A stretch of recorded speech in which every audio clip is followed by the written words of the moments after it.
vakar beveik prieš miegą sužinojau, kadangi komandos narys vienas susirgo, tai teks man plaukti. Šiaip neplanavau, bet ką padarysi, reikia dabar kažkaip suktis iš padėties, tai sugamės. Kiek apskritai apmaudo galbūt buvo, kad neplaukė 100 metrų Peteliške? Iš tiesų biškį norėjau plaukti. Tikrai to noro buvo, bet nėra taip apmaudu, kadangi dar kitos varžybos man ateina neužilgo, tai ten tikrai prasiplauksiu. Taip pat ir estafetėj plauksiu 100 Peteliške, tai nėra tokio didelio apmaudo. O kaip šitą pasirodymą vertini 50 metrų? Negaliu sakyti, kad gerai, bet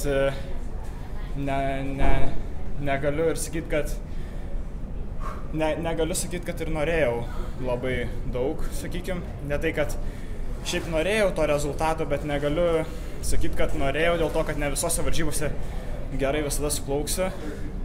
Tai matyti šitos varžybos tos, kur nelabai gerai, bet nežinau.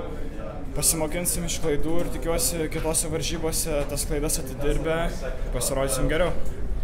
Nuo praeito starto praėjau keletą dienų, ar neprailgo tas laukimas, iki kol jau galėjai startuoti šiandien? Prailgo, žinokit, prailgo. Tai iš tikrųjų gal net tas toksai varžybinė atmosfera biškį pasimetė, kadangi tai toks ilgas laiko tarpas tarp startų buvo.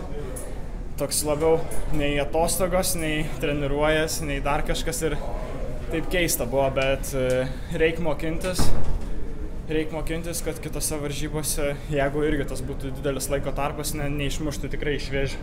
Kotryna kalbėjo, kad ir psichologiškai po vienos dienos buvo sunku sugrįžti į varžybas, ar tau sunku šitą, ar labiau fiziškai gal? Aš sakyčiau dabar kol kas labiau fiziškai, psichologiškai, manau, pas mane viskas gerai, bet man labai patinka tokie startai, kurie ne visad pavyksta, kad tu gali mokintis ne tik iš savo klaidų pačioj rungty, bet ir iš savo klaidų prieš startą, po starto, kaip tu galvoji ir taip toliau. Nes šitas irgi labai svarbu, nulemia tavo ateities startus ir taip toliau. Tai kaip sakau, aš nenurašau estafetėj, kad negaliu gerai pasirodyti ir žiūrėsim, kaip plauksim. Europos jaunimo čempionate realiai dominavai, dabar čia atvažiavai ir gal kaip tau parodė šitas čempionatas, kiek dar reikia dirbti, kad būtum tam pasaulio.